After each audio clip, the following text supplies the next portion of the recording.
Good morning, everyone. We will begin today with the morning bell chant. And if you open your books, this month we are chanting Lojong. There will be periods of short reflections between each of the verses, accompanied with bell strikes to start them and finish them.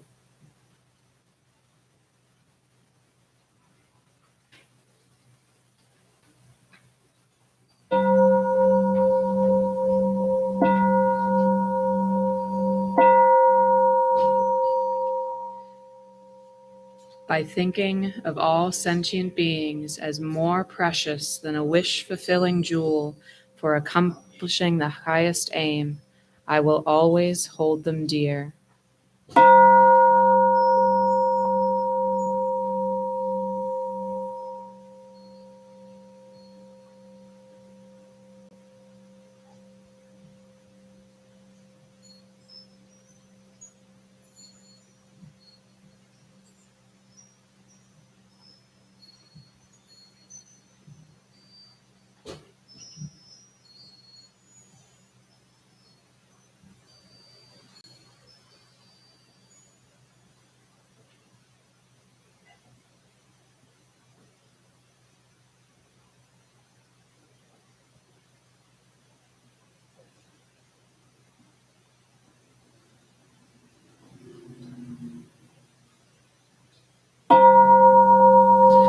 Whenever I am in the company of others, I will regard myself as the lowest among all, and from the depths of my heart, cherish others as supreme.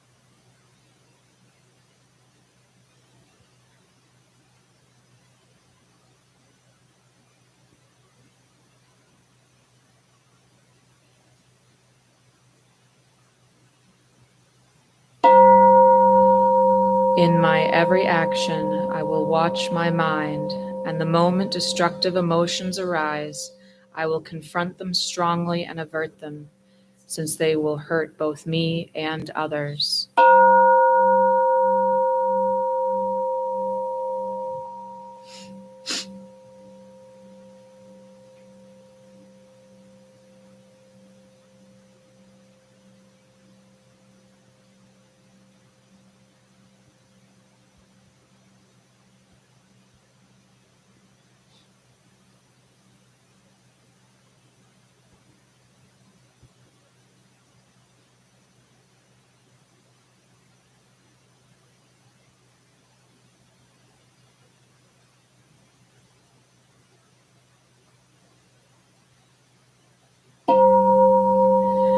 Whenever I see ill-natured beings or those overwhelmed by heavy misdeeds or suffering, I will cherish them as something rare, as though I'd found a priceless treasure.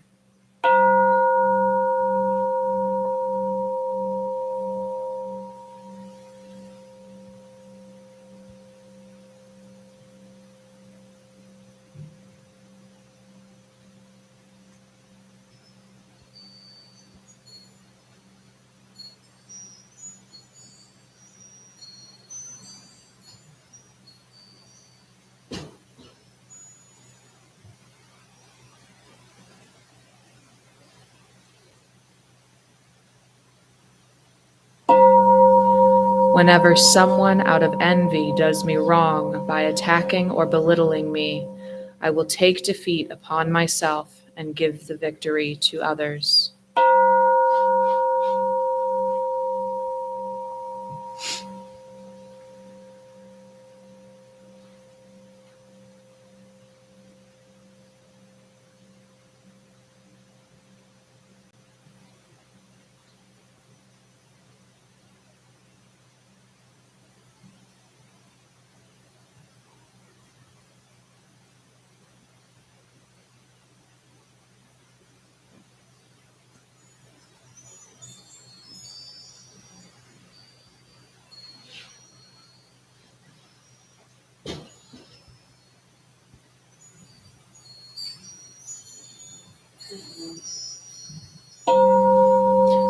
Even when someone I have helped or in whom I have placed great hopes mistreats me very unjustly, I will view that person as a true spiritual teacher.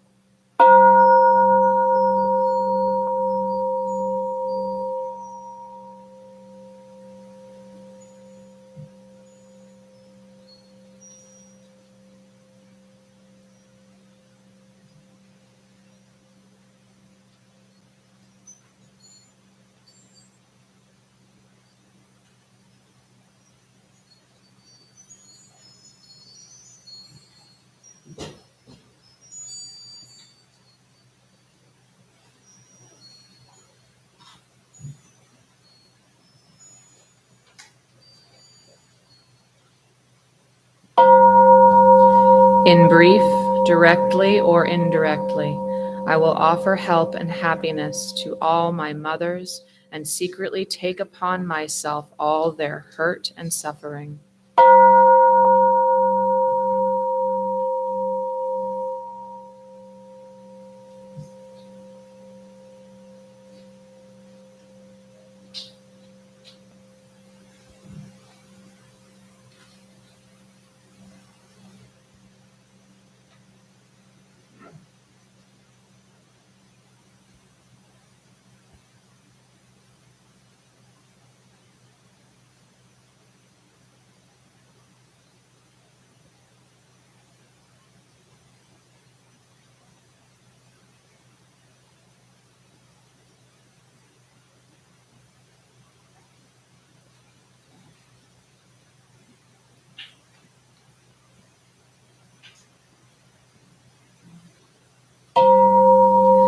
I will learn to keep all these practices untainted by thoughts of the 8 worldly concerns. May I recognize all things as like illusions and, without attachment, gain freedom from bondage.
I would like to invite up our incense lighters.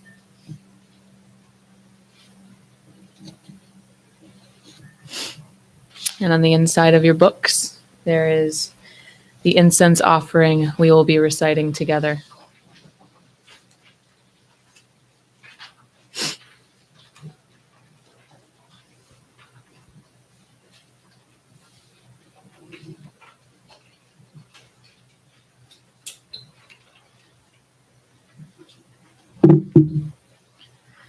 And together we say, in gratitude, we offer this incense throughout space and time to all Buddhas and Bodhisattvas.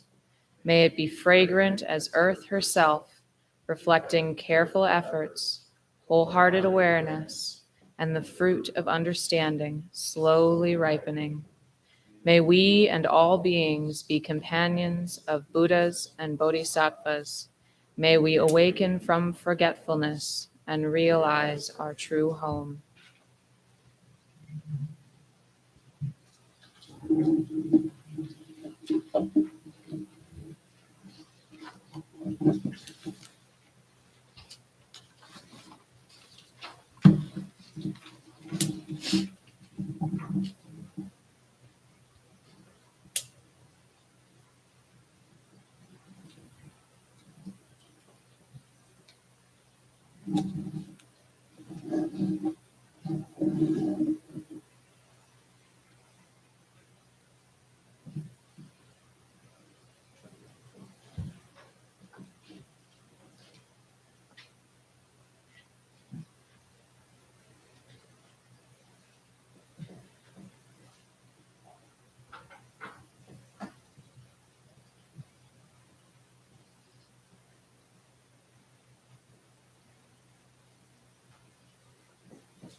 We bow.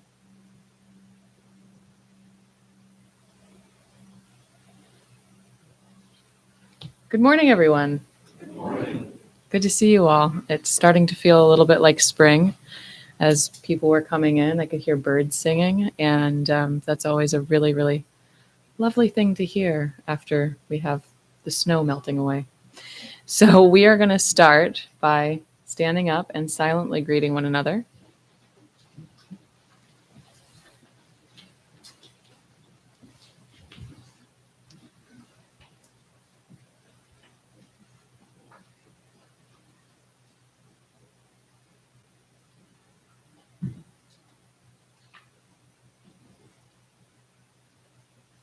And we can remain standing to recite the 3 refuges.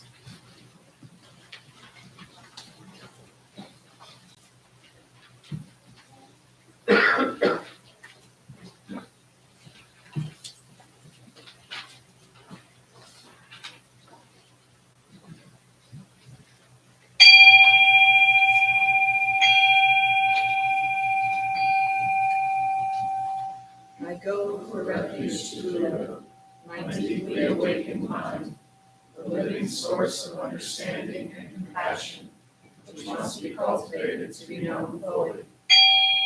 I go for refuge to Dharma, the path of mindful living, leading to healing, joy, and enlightenment, the way of peace, which must be cultivated to be known fully.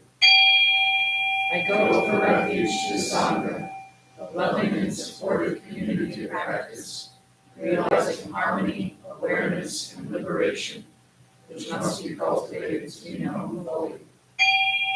I am aware that the 3 jewels are within my heart. I vow to realize them. I vow to understand living beings and their suffering. I vow to cultivate loving kindness and compassion, and to practice joy and equanimity. I vow to live simply and sanely, content with few possessions, and to keep my body healthy. I vow to let go of all worry and anxiety in order to be light and free. I am aware that I owe so much to my parents, teachers, friends, and all beings.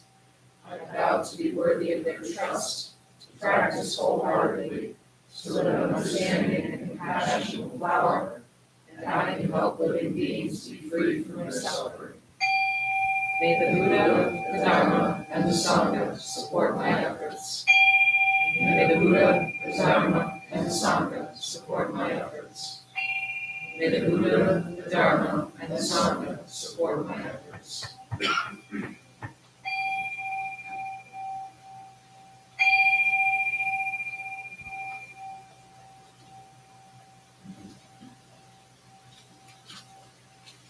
If you'll turn the page, we are now going to recite the Heart Sutra together.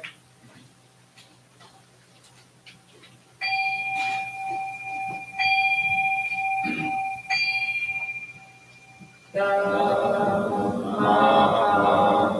Prajna Paramita Hridaya Sutra. The Bodhisattva of great compassion from the deep practice of prajna, paramita, perceived the emptiness of all 5 skandhas and delivered all beings from their suffering. O Shariputra, form is no other than emptiness, emptiness no other than form. Form is emptiness, emptiness form. The same is true of feeling, thought, impulse, and consciousness. O Shariputra, all dharmas are empty. They are not born nor annihilated. They are not defiled nor immaculate.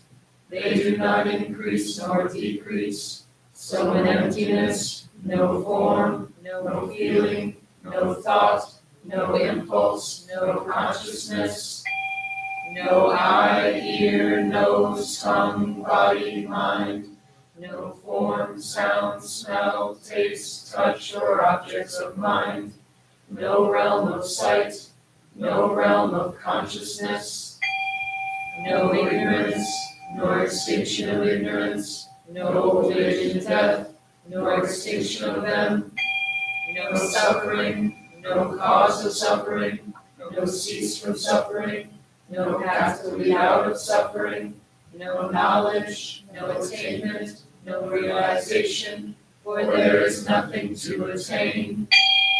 The Bodhisattva holds on to nothing but prajna, paramita. Therefore the mind is clear of any delusive hindrance. Without hindrance there is no fear. Away from all perverted views, one reaches final nirvana. All Buddhas of past, present, and future, through faith in prajna, paramita, attain to the highest perfect enlightenment.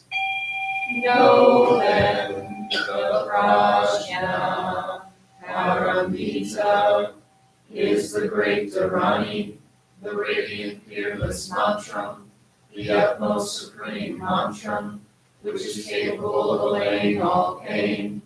This is true beyond all doubt.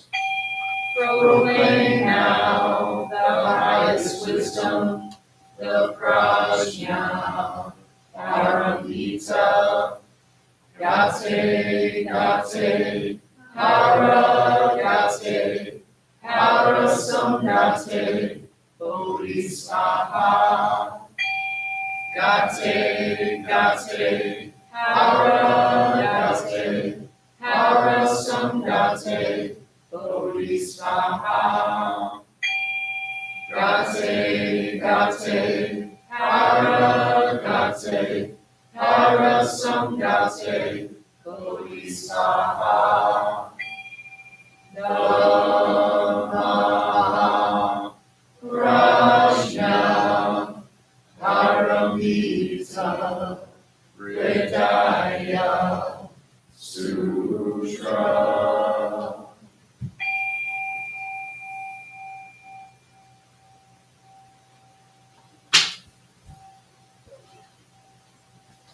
Maybe seated.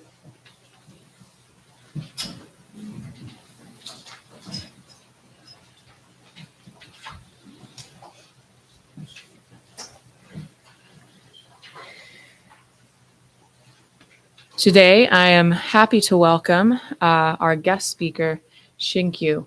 He will be speaking on one of the koans, correctly? Am I? Yeah, I'll let you explain.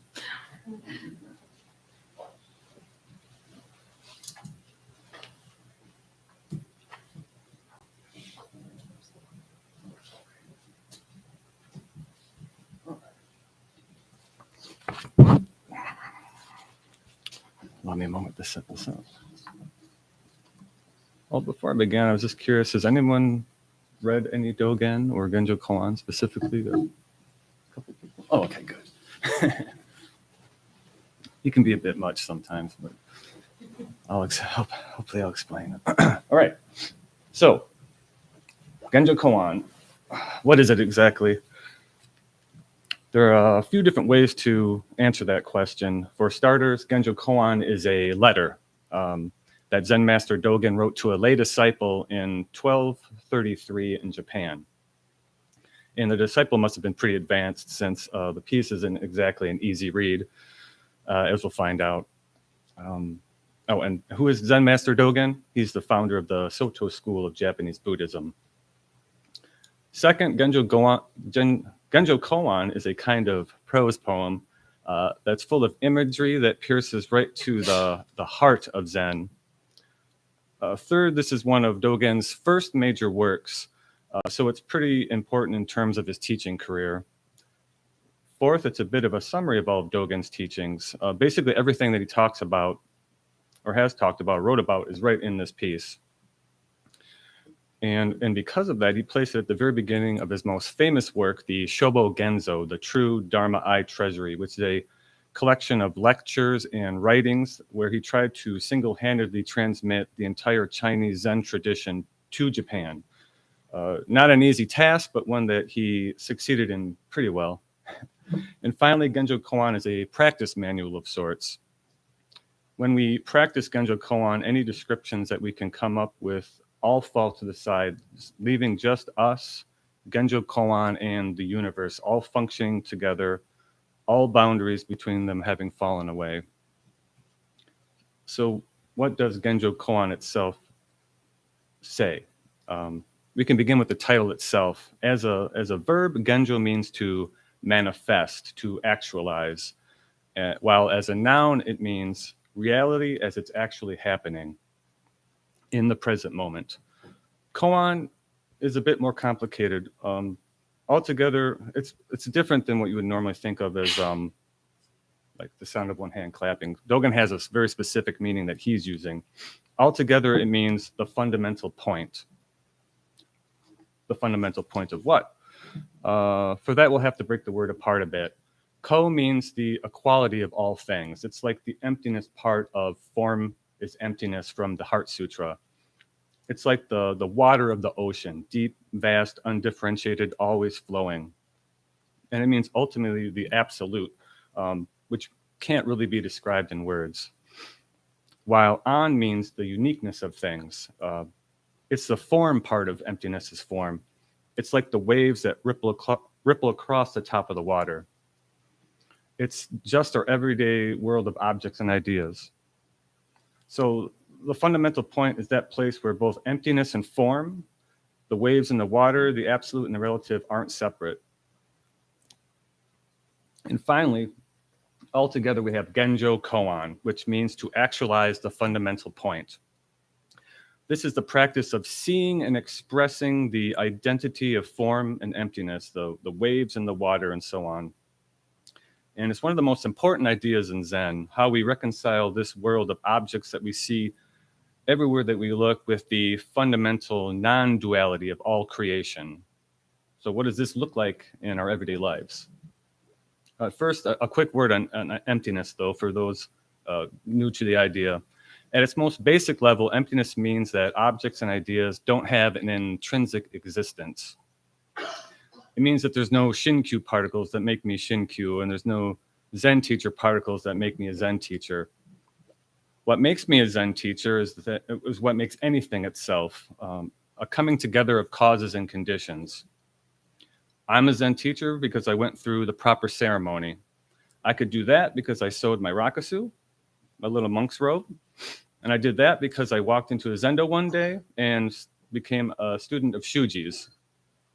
I did that because I've been practicing meditation for a long time and I wanted to have a sangha to meditate with. There was a sangha because 2,500 years ago, a single man attained enlightenment in India, and generation upon generations of teachers kept the teachings alive. India and the Buddha exist because long, long ago, the earth congealed out of the clouds of cosmic dust and gas, and on and on and on. It's sort of like what Carl Sagan said, if you wish to become a Zen teacher, you must first invent the universe. Or as the Buddha says, things exist when a certain set of causes and conditions come together, and they pass away when those causes and conditions cease. And so till we push it a little bit further, when we look at an object closely enough, a Zen teacher say, there's really no Zen teacher there at all. Only a coming together of causes and conditions, which have their own causes and conditions, which have their own so on and so on and so on. One way to put it is that I'm a Zen teacher, but I'm also a not Zen teacher. And it's our task as practitioners to live both of those truths, both of those realities, to genjo them, to manifest them. I'm always a Zen teacher and I'm always a not Zen teacher. They're not two opposite attributes that coexist together, but they're a single lived reality that I express through my life. Learning to live in this juncture is Genjokoan. It is the fundamental point where you find out that what you are is no different than the entirety of creation. It's just us experiencing ourselves as the entirety of the universe. So, what does that look like from a everyday point of view. For me, I always have to come to it through the lens of anger, because my primary source of dukkha, of suffering and dissatisfaction, is anger at situations caused by my basic ignorance of emptiness. So I work at a factory maintaining and fixing machines, which can be a pretty hectic position with lots of moving parts, particularly at the end of the week. To make things a little bit easier, I'll typically make a plan with everything on it that needs to get done. This usually works pretty well, but one weekend I was doing good all day, just practicing letting the plan be flexible, amending it as I was going along, basically actualizing the plan's emptiness. And then at the very end of the day, as I just gotten done cleaning a set of parts and was zipping around the end of the line to enter some information into a computer, I saw one of my team members there standing with just a bunch of maintenance materials, wipes in his hands, materials that should have been in the machines. And right then I said to myself, he screwed up my plan. and there it is. Right in that moment, I turned what should have been a flexible, changeable tool for making the day flow more smoothly into something rigid and inflexible, as if it existed outside of me, as if it had an independent existence, something that needed to be adhered to objectively, something that I could take into myself to make my life easier, to relieve my stress. And right there is where my dissatisfaction arose from. I treated the plan as if it were real, graspable. I'd even invested my emotions into its supposed inability to change, which is basic ignorance, imputing permanence to impermanent things. But when we can live lives that express both aspects, the emptiness and changeability of the not plan and the form and effectiveness of the plan, when we're flexible, constantly reacting and changing along with what's right in front of us, adapting and not trying to enforce preconceived notions onto the world, that's Genjokoan. It's like when you buy a new car or a new pair of shoes, or an old car and an old pair of shoes. You're not expecting them to last forever. And yet, in the moments that you have them, the car and the shoes are right there doing their job, helping you to navigate through the world. And full disclosure, my team member didn't do anything to the machine. It was just kind of a maintenance issue that happens from time to time. Okay. So enough of me going on about that. So allow me to read a bit from the beginning of the actual piece, Genjokoan, which is a pretty famous passage in Zen circles, and I'll comment on it as we go along. At times when the dharmas are the Buddha Dharma, just then there are delusion and awakening. There is practice, there is birth, there is death, there are Buddhas, there are living beings. So this is just talking about how we normally see the world as a collection of discrete objects or ideas, all existing independently. At times when the myriad dharmas are not self, there is no delusion, there is no awakening, there are no Buddhas, there are no living beings, there is no arising, there is no cessation. This is a world that's been heart sutraed. When we experience through the lens of emptiness, it's the not world, the not plan. It's the ocean instead of the waves. It's instead of seeing individual objects, we experience everything without distinction. Because from the start, the way of the Buddhas has jumped out from abundance and scarcity. There are arising and ceasing. There are delusion and awakening. There are living beings and Buddhas. Here Dogen's saying that neither one of these views is primary, but that they're both true. I'm a Zen teacher and I'm a not Zen teacher. And when we can live both of these realities, being flexible, but also being aware of the consequences of our actions, that's Genjokoan again. Living right here in the middle, where both are true. He confirms this with the following. And yet, while this may be so, it's simply flowers falling when we cherish them and weeds growing when we despise them. This is the world of our everyday lives. We love it when the flowers grow, and we don't like it when the weeds spring up. This is having a preference. It's picking and choosing. It's discriminating, which is the ultimate cause of dukkha, of suffering and dissatisfaction. So before I continue, I should probably take a second to explain exactly what a Dharma is, since I'll be talking about it a lot.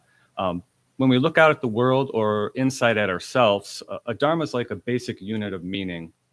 A car is a dharma, a bird is a dharma, but so is love, or the United States, freedom, a hamburger, you name it.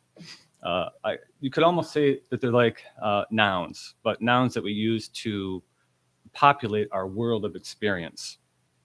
So Dogen continues. To carry the self forward to experience the myriad dharmas is delusion. The myriad dharmas coming forth and experiencing the self is awakening. So what does that mean? Dogen is showing us how to relate to our own everyday lives in order to wake up in this world of dukkha, of suffering and dissatisfaction. And how is that done? First, he tells us what not to do. Don't carry the self forward to experience the myriad dharmas. This is the same advice that the Buddha gave, that he gave us when he said that all dharmas are not self, when they are anatman. Typically, when we're suffering or dissatisfied, we tend to reach out into the world to find something to settle our unease. We build up reserves of cash. This is my money. It will protect me. Or we find shelter. This is my home. It'll keep me safe from the outside world.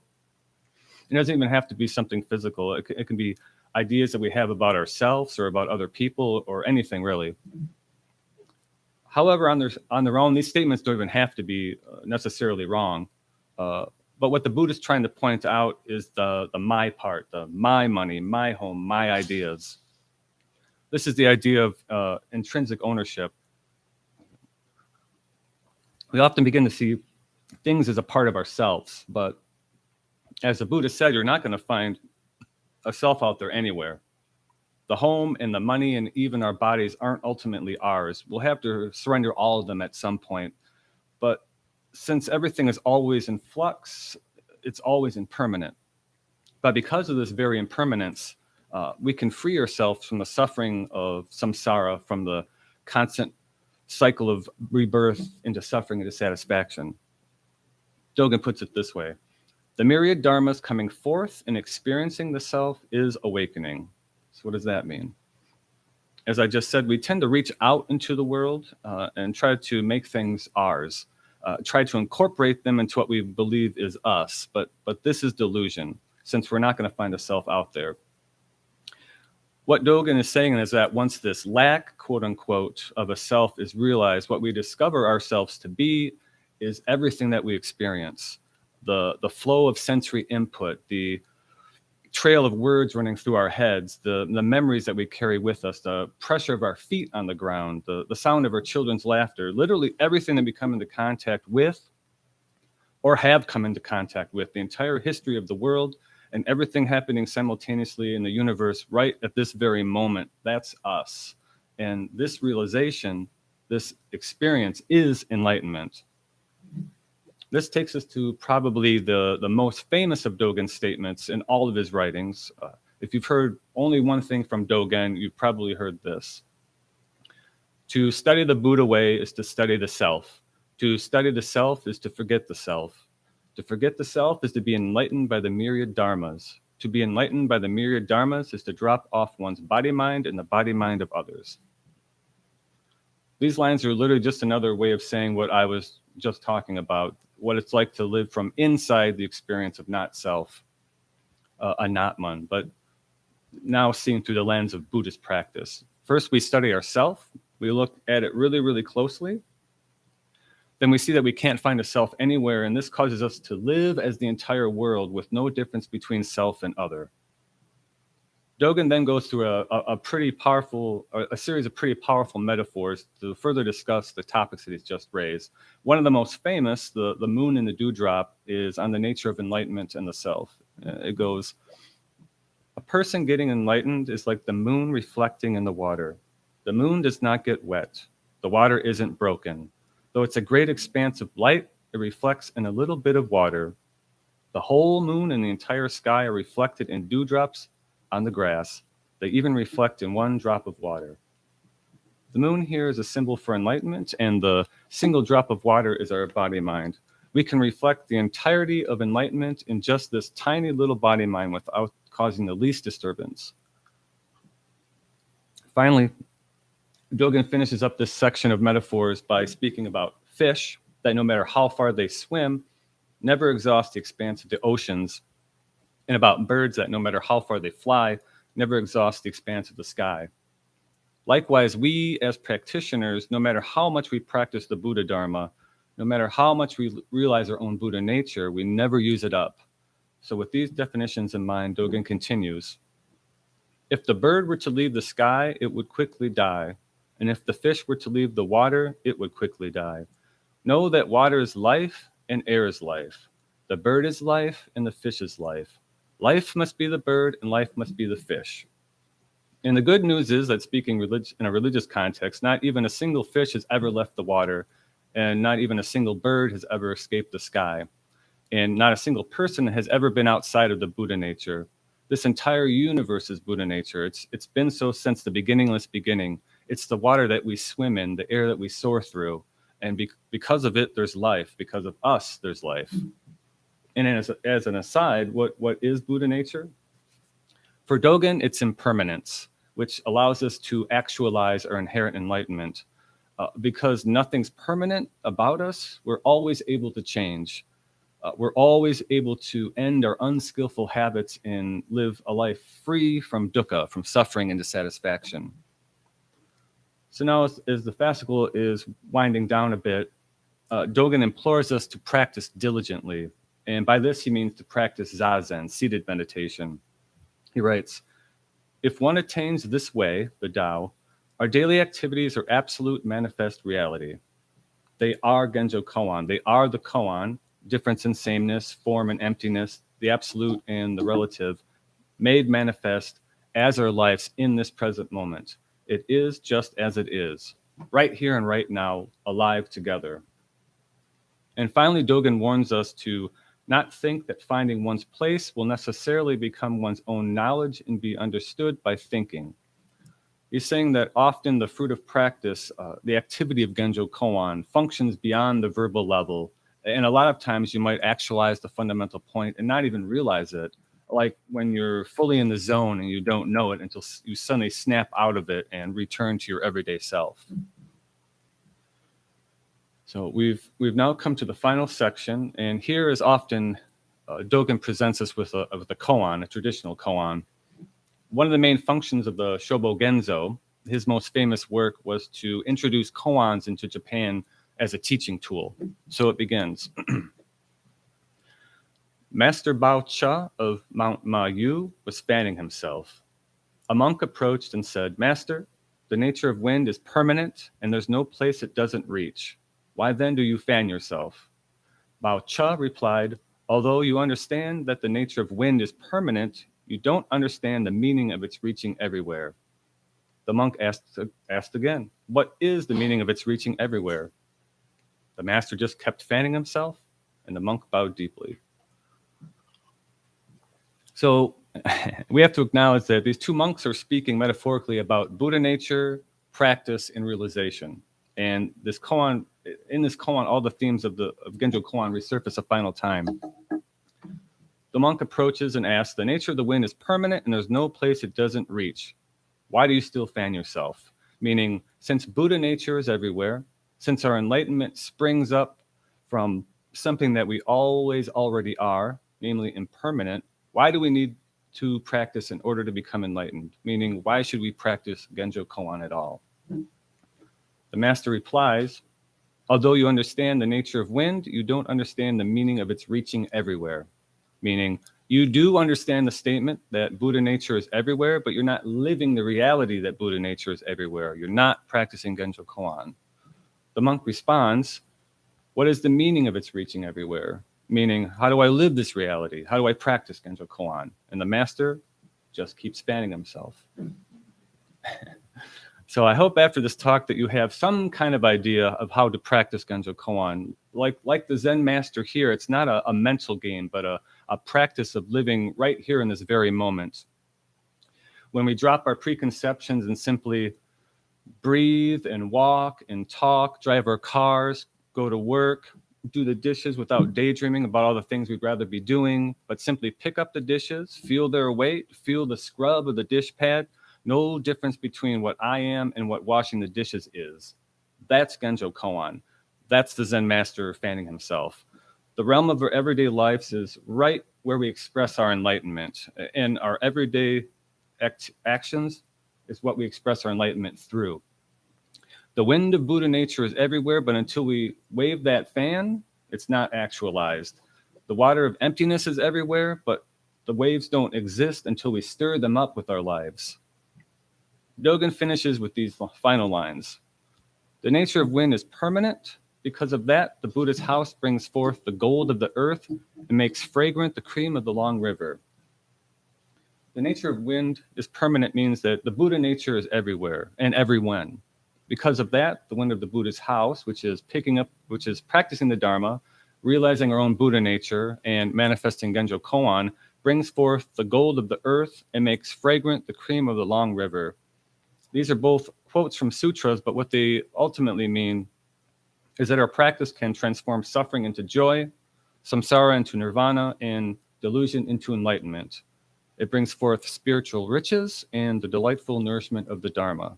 And with that, may we all find peace in our practice. Thank you.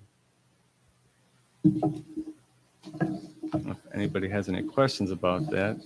I don't know, the first time I read Dogen, I was just like, what is...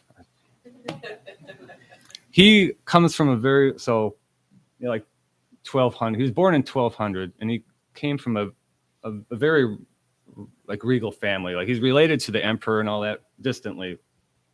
And they were really, really known for poetry. Like the whole clan was all poets, just poet after poet, which kind of like led to their downfall because they were more interested in poetry than really ruling the country. Apparently so, yeah. And this letter, it was a letter to a lay disciple, so he was kind of being pretty fancy. I have read somewhere that it is a type of letter that was commonly written at the time, so it would have been expected to be kind of flowery. But once you read it, well, there's a style of reading it that some monks use where you literally just read the piece over and over and over again, and kind of the cadences and the rhythms and the images kind of start seeping into your mind. And after a while, you just start kind of like vibing with the Genjokoan, and hopefully, like, not even like picking up the meaning, like he was saying, on a verbal level, but you kind of imbibe it into your bones and just starting to live the actual practice. It's kind of the whole Zen thing. You're not trying to think about it too much, but when you're drinking a glass of water, you're just drinking a glass of water. When you're doing the dishes, you're just doing the dishes. You're not thinking about a million different things. It's as simple and as difficult as that.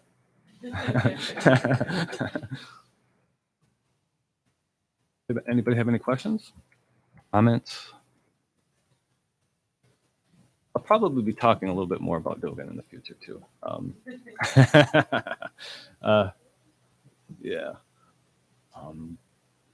Kunga specifically asked for Fukan Zazengi, which is the Universal Recommendations for Seated Meditation, which is another one. That's another short piece, but that one is all about his ideas of meditation, which are also kind of off the wall like this one. Okay. If there's no questions, then thank you. Just got a quick.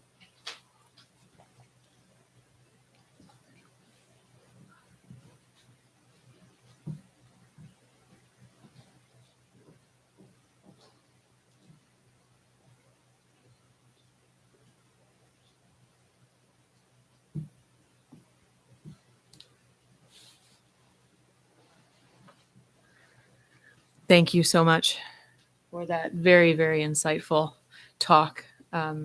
Much appreciated. We are going to prepare for meditation.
So at this time, I would like to open up the floor for joys and concerns.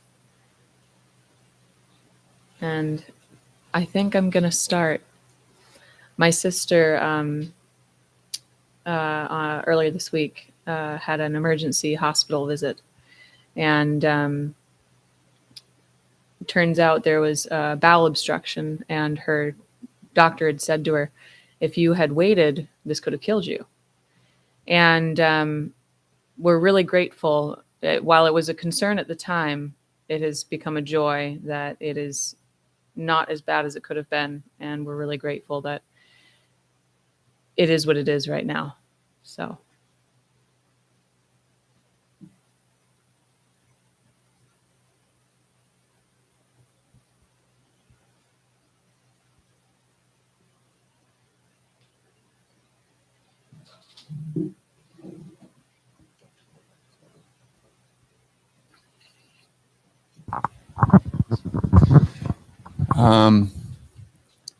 I would like to share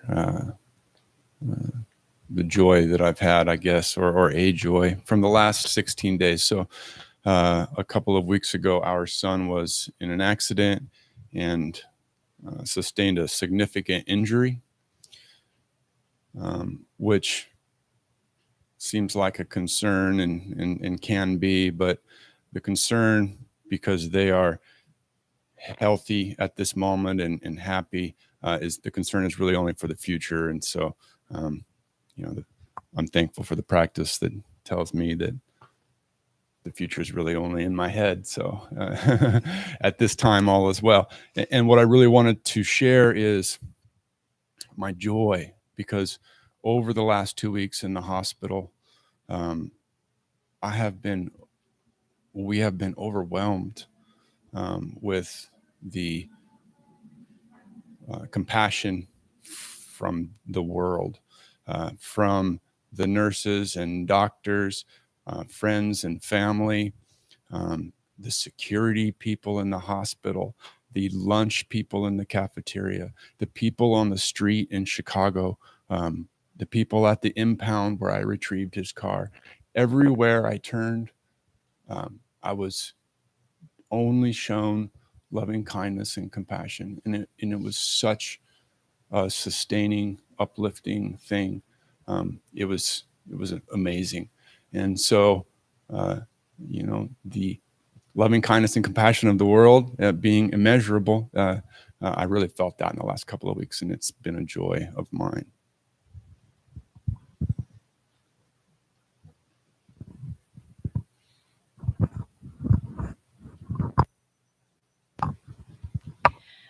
I'd like to share a joy of music.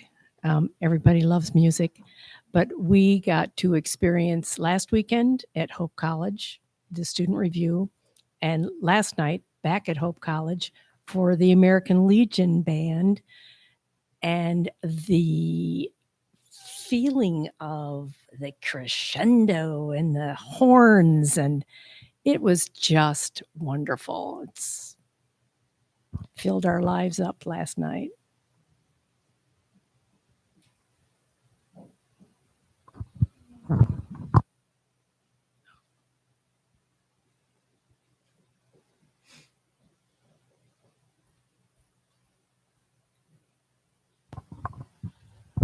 I would like to share a joy. Yesterday, we got to have our second meeting of the Bodhisattva class, and being able to practice and discuss the Dharma with people, especially this group of people, has been a real treat, and that's brought me a lot of joy.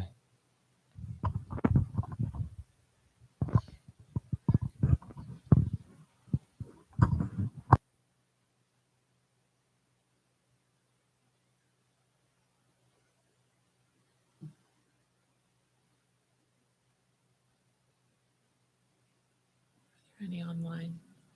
Are there any online? Okay.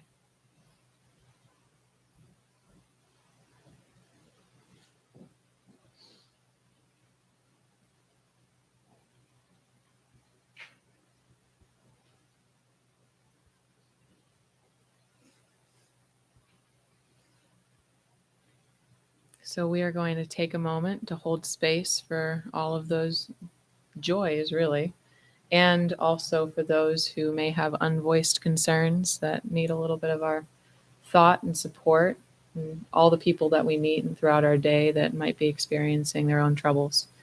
So let's take a moment of silence for that.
Time for announcements.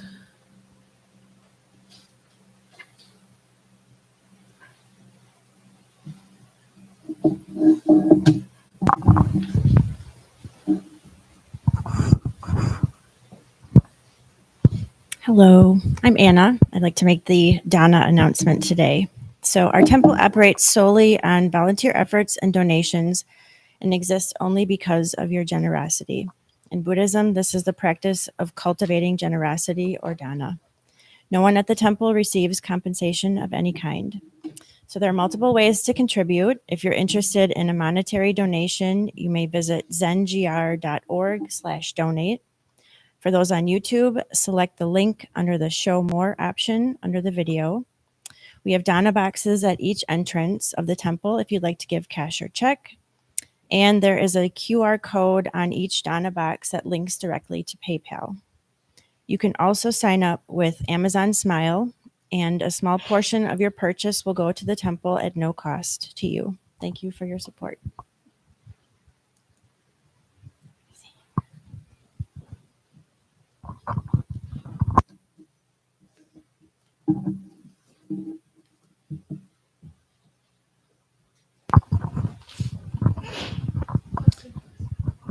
Hey everyone.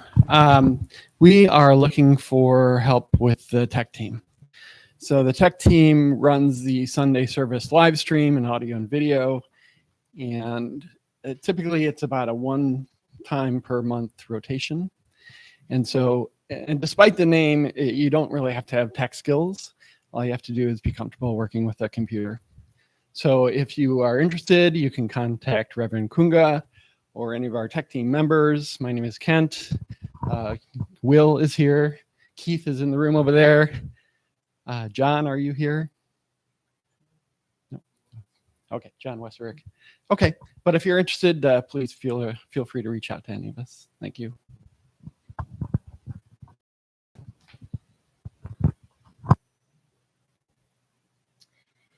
And just to finish up our last announcements, we have our Grand Rapids Buddhist Temple board meeting on the third Sunday of each month. I think that one's coming up this following weekend. It's after service, 11:30 to 1. You're welcome to meet at the temple or join via Google Meet. There are also, we have Buddhist-based recovery meetings, Mondays at the temple or join on Zoom, Wednesdays at the Alano Club, and Fridays at the temple or on Zoom. For all of those details, you can visit zengr.org. In April, we will also have a introduction to meditation class available. So be on the lookout for that. And with that, we will all stand and recite our gathas together.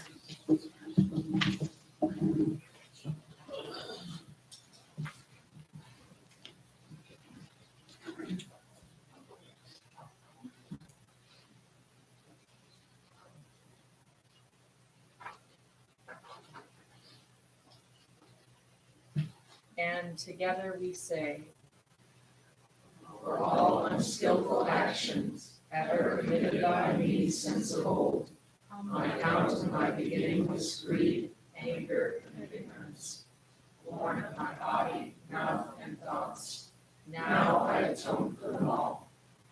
Vast is the road of compassion, a formless field of benefaction. I wear the Buddhist teachings for the benefit of all sentient beings.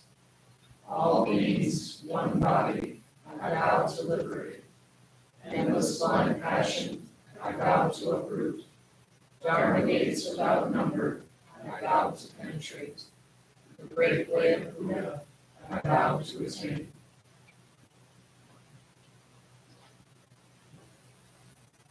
and if this side of the room, we'll face this side of the room. And one last bow. Thank you all for coming today and being part of service. The last thing that we ask is that if you'll take your 2 sheets, both the Lojong and the incense, and make sure those are back in your book. If you would like to take a copy, that's all right too. Just if you do put them back, make sure they go back into your book, and folks will be coming around to collect those.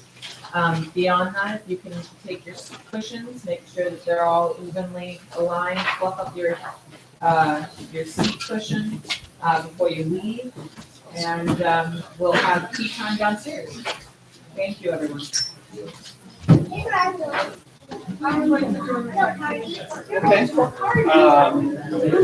You email address?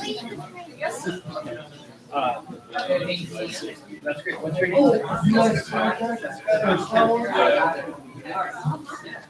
So, okay, let's go. Well,